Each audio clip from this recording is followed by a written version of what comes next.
જય શ્રી કૃષ્ણ. આપણા હિન્દુ ધર્મમાં અનેક માન્યતાઓ છે, જેમ કે શનિવારના દિવસે તેલ ના લગાવવું જોઈએ, નખ ના કાપવા જોઈએ ને લોઢાની વસ્તુઓ ખરીદવી ના જોઈએ. આ બધું કરવાથી કહેવાય છે કે શનિની પનોતી લાગે છે, જેનાથી વ્યક્તિને બહુ દુઃખ ભોગવવું પડે છે. ને શું આ બધું સાચું હોય છે? આ માન્યતાઓ સાચી છે? આવો પ્રશ્ન ક્યારેક તમારા મનમાં પણ થતો હશે. તો આ પ્રશ્નનો ઉત્તર આપણને આપણા ધાર્મિક ગ્રંથોમાંથી જ પ્રાપ્ત થાય છે, અને આ ઉપલક્ષમાં અમે આજે એક કથા લઈને આવ્યા છીએ, જેનું વર્ણન સ્કંદ પુરાણમાં કરવામાં આવેલું છે.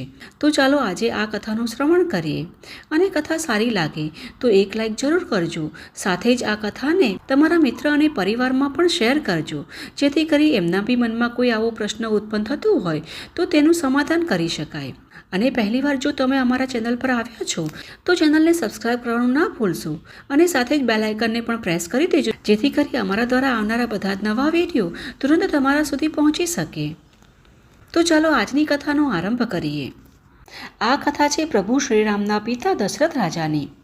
અને કથા સંભળાવતા સુજી કહે છે કે રાજા અજનના પાતાળ લોકમાં ગયા પછી તેમના પુત્ર દશરથ રાજા બન્યા. મંત્રીઓએ સદા તેમને આગળ રાખ્યા અને સદા સન્માન આપ્યું.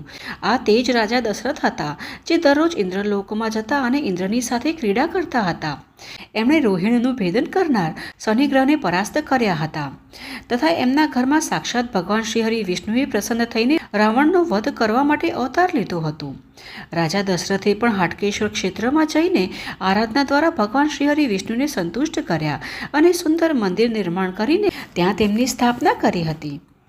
ત્યાં રાજા દશરથની વાપી પ્રસિદ્ધ છે, જે તેમણે સ્વયં તૈયાર કરાવી હતી, ને તે રાજવાપી નામે લોક પ્રસિદ્ધ થઈ છે. જે લોકો પાંચમ તથા ખાસ કરીને પિતૃપક્ષમાં શ્રાદ્ધ કરે છે, તેઓ સત્પુરુષોમાં પ્રિય થાય છે. હવે એકવાર જ્યોતિષના વિદ્વાનોએ રાજાને એવું કહ્યું કે શનિગ્રહ રોહિણીનું ભેદન કરશે, અને જો આમ થયું તો સંસારમાં લગાતાર 12 વર્ષ સુધી વૃષ્ટિ નહીં થાય, બધે દુષ્કાળ પડી જશે, અને આવું થશે તો સંપૂર્ણ પૃથ્વી મનુષ્ય રહિત થઈ જશે. હવે તેમની આ વાત સાંભળીને રાજા દશરથના મનમાં શનીશ્વર પ્રત્યે ક્રોધ થયો. તેથી રાજા દશરથને ઇન્દ્રએ એક કામક વિમાન આપ્યું હતું. તેના પર બેસીને રાજા દશરથે શનીશ્વર પર આક્રમણ કર્યું, અને પોતાના મહાન ધનુષ્યને ખેંચીને તેના પર તીક્ષ્ણ બાણ ચડાવ્યું, તથા નીચું માથું કરીને સામે ઊભેલા શનિને કહ્યું કે હે શનીશ્વર, મારા કહેવાથી તમે રોહિણીનો માર્ગ છોડી દો, અન્યથા આ મંત્ર પ્રેરિત દિવ્યાસ્ત્રથી મારીને હું તમને યમલોકમાં મોકલી આપીશ. હવે આ તેમની ભયંકર વાત સાંભળીને શનીશ્વર દેવને બહુ આશ્ચર્ય થયું, અને તે બોલ્યા, હે મહાભાગ, તમે કોણ છો ને મારો માર્ગ કેમ રોકી રહ્યા છો? આ માર્ગ તો કોઈનો પણ જાણીતો નથી. દેવતા અને અસુરો પણ અહીં આવી શકતા નથી. પછી તમે કઈ રીતે અહીં આવી પહોંચ્યા? ત્યારે રાજાએ કહ્યું કે હું સૂર્યવંશી મહારાજ અજનનો પુત્ર દશરથ નામે રાજા છું, અને ક્રોધપૂર્વક તમને રોહિણીના માર્ગથી હટાવવા આવ્યો છું. ત્યારે શનીશ્વર બોલ્યા કે હે રાજન, તમારી સાથે તો મારો કોઈ સંબંધ નથી, તો પછી તમે ક્રોધિત થઈને મારો માર્ગ કેમ રોકવા ચાહો છો?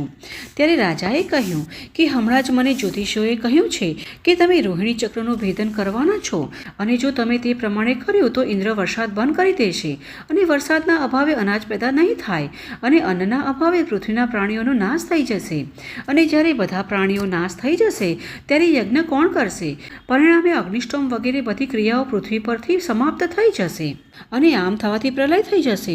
હે સૂર્યનંદન, એટલા માટે જ મેં તમારો રસ્તો રોક્યો છે.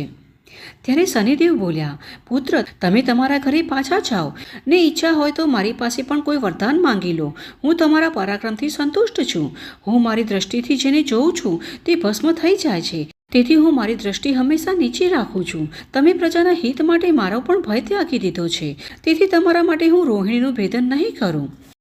ત્યારે રાજા દશરથે કહ્યું કે હે શનિદેવ, જો તમે મારા પર પ્રસન્ન હો તો તમારો દિવસ પ્રાપ્ત થતાં જે મનુષ્ય પોતાના શરીર પર તેલ લગાવે છે તેને આપનો બીજો દિવસ એટલે કે બીજો શનિવાર આવે ત્યાં સુધી આપ તેને પીડા આપશો નહીં.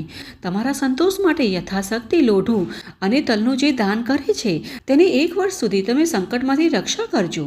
હે સૂર્યનંદન, જ્યારે તમે કુંડળીમાં પીડા સ્થાન પર હો તે સમયે જે ભક્તિપૂર્વક શનિવારના દિવસે તલ, લોઢું વગેરેનું દાન કરીને વિધિવત શાંતિ કર્મ અને પૂજા કરે, તેની 7.5 વર્ષ સુધી તમે સદા રક્ષા કરતા રહો. મને આ જ વરદાન આપો.